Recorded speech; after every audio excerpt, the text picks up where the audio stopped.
Hello girls. हम हमारी story पढ़ रहे थे बर्थडे। ठीक है, बर्थडे के ऊपर हम हमारी स्टोरी में हमने पढ़ा कि किस तरीके से उसने अपने पूरे दिन का वर्णन किया है कि 7 बजे से लेकर 9 बजे, 9 बजे के बाद में 10 बजे, फिर 11 बजे, 12 बजे हामिद से मिलने जाता है, फिर वो मिस्टर पी के पास आता है, वहाँ पे वो चाय के लिए बैठा रहता है। तो हमने यहाँ तक पढ़ी थी कि मिस्टर पी ने एक चाय के लिए एक लड़के को मतलब पैसे दिए और उससे एक कप चाय मंगवाई। फिर उसको पूछता है कि चाय लोगे क्या। मैंने कहा नहीं, और मैं अपना फीता बांधने का बहाना करते हुए नीचे झुक गया ताकि वह मेरा मुंह और दिल की उमड़ उमड़ न भाग ले। जो उसके अंदर जो चल रही थी, बहुत ज़्यादा इमोशनल हो रहा था, तो वो उसके मुंह पे, फेस पे ना दिख जाए, इसलिए वो नीचे अपना फीता बांधने के लिए झुक जाता है। मिस्टर पी ने शिकवा किया, तुमने मुझे तुम्हारी कोई किताब नहीं दी। बोले कि आपने कोई आर्टिकल नहीं लिखा या आपने मेरे को कोई किताब दी नहीं आगे पढ़ने के लिए। बोलता है कि मैं दूंगा। मैं उनकी समीक्षा पढ़ता रहा। अच्छा, मैंने मुस्कुराने की चेष्टा की, लेकिन जब दिल में ज्योति न हो तो चेहरा कैसे मुस्कुरा सकता है। जब दिल के अंदर तकलीफ चल रही है तो चेहरे के ऊपर कैसे स्माइल आ सकती है, वो चीज़ तो नहीं आ सकती ना। इसलिए तो वो उस टाइम पे मतलब एक मन से भी ऐसे बोलते हैं। मैं उठा और गली से निकल गया। बोलते ही मैं वहां से उठ गया और फिर गली से निकल गया। वही जासूस सीआईडी मेरे पीछे लगा हुआ था। 2 बज गए। मैं थका हुआ और हताश होकर अपने कमरे में आराम कुर्सी पे लेटा हुआ था। एक सुबह इत्र लगाए अजनबी औरत मेरे द्वार तक आई। कुत्ते में कोई एक औरत, अजनबी औरत उनके गेट तक आती है। वह कहीं दूर से आई थी, वो बहुत दूर से आई थी। उसका गृह नगर का बाढ़ में विनाश हो गया था। उसका जो घर था नगर में, जब बाढ़ आई तो उसमें उसका घर बह गया था। उसे कुछ मदद की दरकार थी, उसको थोड़ी सी हेल्प की जरूरत थी। उसने मंद मुस्कान के साथ मेरी ओर देखा। उसने मुझे अपने वक्ष के द्वार स्तंभ से टिकाए हुए देखा था। मेरे दिल में कामना का बीज पड़ गया। अन्य कमरों में कोई व्यक्ति नहीं था। वह बीज बड़ा होकर मेरी धमनियों और शिराओं में फैल गया। मैंने सोचा मुझे अपने दिल की धड़कन सुनाई पड़ रही है। वह संकट की घड़ी थी। तो उसने सोचा कि अब ये कौन आ गई, अब ये क्या मांगने वाली है, मेरे पास तो वैसे भी कुछ भी नहीं है। बहन, मेरे पास कुछ नहीं है, जाओ तथा किसी अन्य से मांग लो। कुछ नहीं है मेरे पास। बोला कि मेरे पास कुछ नहीं है बहन, किसी और से जाके मांगो, तो किसी और से कुछ लोगे तो मिल जाएगा। ओह, वह चली गई निराश होकर, नखरे करते हुए। ओह ऐसे करते हुए वो चली गई। वह इत्र की खुशबू जो अपने पीछे छोड़ गई थी। 3 बज गए। क्या हो जाएगा अगर मैं किसी से कुछ मांग लूँ। वो सोच रहा है अगर मैं किसी से कुछ मांग लूंगा तो क्या हो जाएगा। बेहद थकान बेहद हो चुकी है, भयानक असहजता।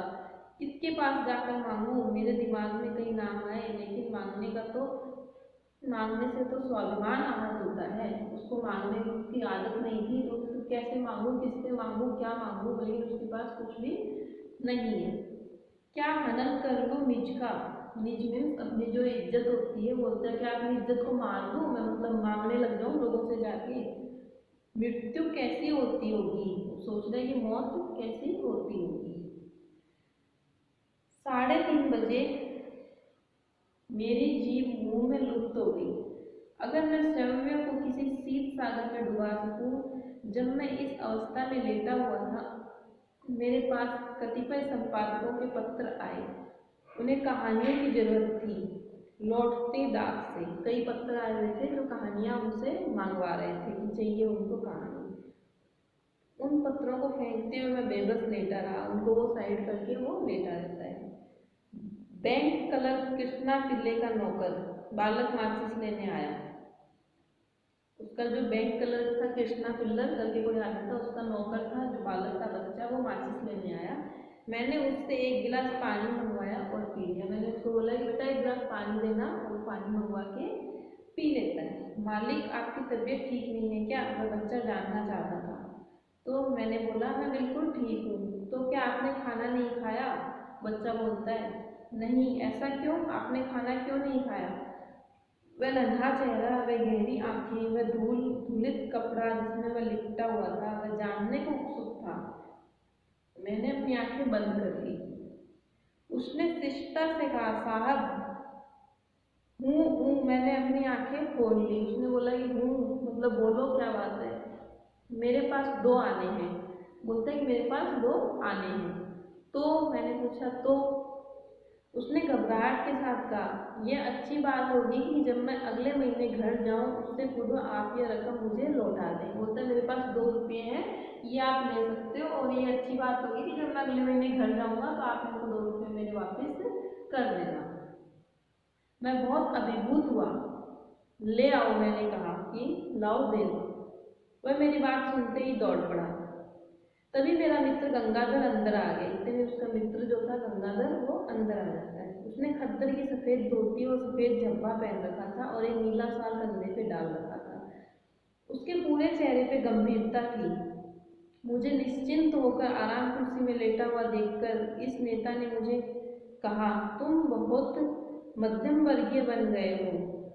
यद्यपि मेरा सिर चकरा रहा था, फिर भी मैं हंस पड़ा। मुझे आश्चर्य था कि इस नेता ने जो कपड़े पहन रखे थे उनका स्वामी कौन था।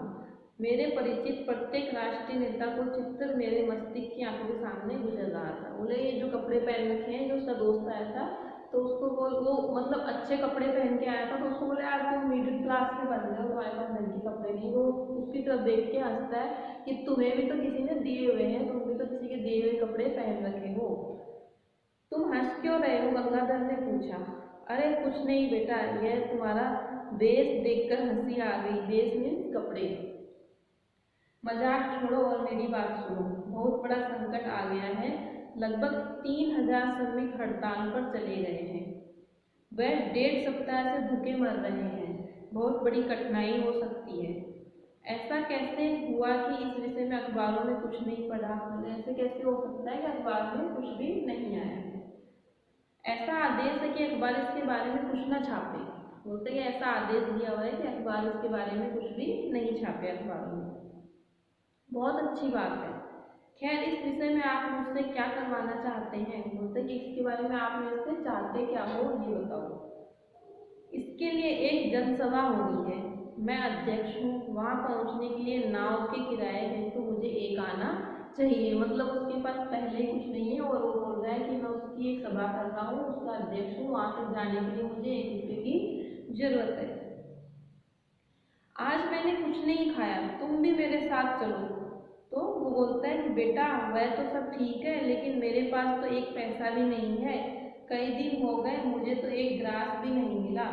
आज मेरा जन्मदिन है। बोलता है कि मैंने कुछ खाया भी नहीं है, तुम भी मेरे साथ चलो। तो बोलता है कि मेरे पास तो खुद के पास पैसे नहीं है, कितने दिनों से मैंने कुछ खाया भी नहीं, और आज मेरा जन्मदिन और है ऊपर से।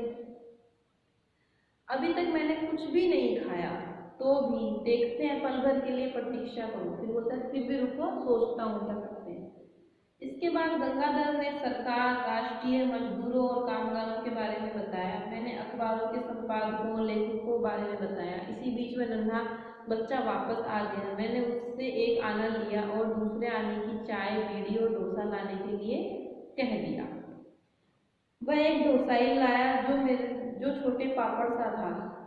चाय 2 ओस मात्र थी। इतनी सी चाय, छोटा सा डोसा और कुछ बीड़ियाँ थी। जिसमें डोसाई लपेटे गए वह अमेरिकन अखबार के कागज का एक टुकड़ा था, जिस पर एक चित्र था जिसने मुझे आकर्षित किया। वे डोसाई गंगाधर और मैंने खा लिए। उनमें से भी गंगाधर ने आधा आधा और उन्होंने मिलके खा लिया। हमने एक एक गिलास पानी पिया और फिर चाय पी ली।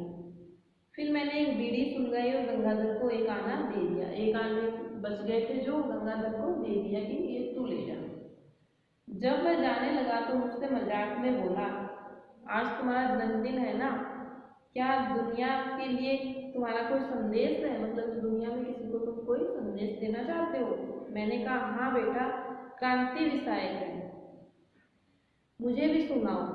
क्रांति की लपटों को सर्वत्र उठने दो, वर्तमान सामाजिक व्यवस्था को खाक कर दो और नवयुग को जन्म देने दो। नवयुग को क्योंकि उस टाइम आज़ादी का टाइम चल रहा था, तो उस टाइम पे क्रांतिकारी की बातें होती थी, मतलब चारों तरफ से आज़ादी थी वो उठनी चाहिए और जो ये ब्रिटिश काल चल रहा है इसको ख़त्म कर देना चाहिए। तो इस तरीके की उनके बीच में बातें होती है। गंगाधर शीघ्रतापूर्वक बाहर निकल गया। मैंने अपने राष्ट्रीय कार्यकर्ताओं, अनेक लेखकों के बारे में सोचा, वे सब जीते कैसे हैं। जब मैं लेटा लेटा ये सोच रहा था, तभी मैंने अखबार का वह टुकड़ा उठा लिया जिसमें डोसा लपेटे गए थे। तभी मैंने अपने मकान मालिक को क्रोधित चेहरा लिए देहरी पार करते हुए देखा, यह विस्मय करते हुए कि मैं उसके सामने क्या बहाना बनाऊं। मैं उस चित्र को देखता रहा। इतने में उसका मकान मालिक पैसे मांगने के लिए आ जाता है। वह गगनचुंबी अट्टलिकाओं वाला महानगर का चित्र था। उसमें उन भवनों के बीच एक व्यक्ति सिर ताने खड़ा था। वह लोहे की श्रृंखलाओं में जकड़ा हुआ था, मतलब एक आदमी बांध के खड़ा हुआ था और उसको लोहे की जंजीरों से बांध दी गई थी। उस पिक्चर में था, पेपर पे। लेकिन वह न तो अपनी श्रृंखलाओं को देख रहा था और न ही जमीन को। वह देख रहा था प्रकाश के उस महान स्रोत को जो विशाल अनंत अंतरिक्ष और खगोलीय नक्षत्रों के भी पार है। मैं बिखरती किरणों को देख रहा था। उसके पाँव में एक खुली किताब थी, उसके 2 पृष्ठों और उसका एक वस्तुतः सभी व्यक्तियों का इतिहास लिखा हुआ था। वह इस प्रकार का था। भले ही बेड़ियों द्वारा जमीन में बांधा हुआ था, किंतु वह देख रहा था काल और अंतरिक्ष को, आने वाली शानदार पीढ़ियों को। तो कोई क्रांतिकारी था जिसको बांध रखा था जंजीरों से, तो उसकी कोई पिक्चर अखबार में छपी होगी, तो आकाश की तरफ देख रहा था। तो वो बोला कि वो ना तो जमीन देख रहा था ना खुद को देख रहा था, वो आकाश की तरफ किसी आने वाले युग को देख रहा था एक तरीके से। ठीक है, आने वाले शानदार प्रतीक के लिए। ठीक है मिस्टर, मकान मालिक ने नीरस स्वर में कहा, आज भुगतान कर दोगे क्या? मकान मालिक आ जाता है, बोलता है आज तो पैसे दे दोगे क्या तुम? मैंने कहा मुझे अभी रकम मिली नहीं है, आज कल मैं चुका दूंगा, कि अभी मेरे को पैसे मिले नहीं है, आज या कल में मैं आपको लौटा दूंगा। लेकिन मैं और बहाने सुनने के लिए तैयार नहीं था। लेकिन उसको तो बहाना सुनना ही नहीं था। इस तरह जीने का क्या अर्थ है? उसने कहा, सही बात थी, इस तरह जीने का क्या अर्थ है? कोई 3 साल हो गए जब मैं इस मकान में रहने आया था।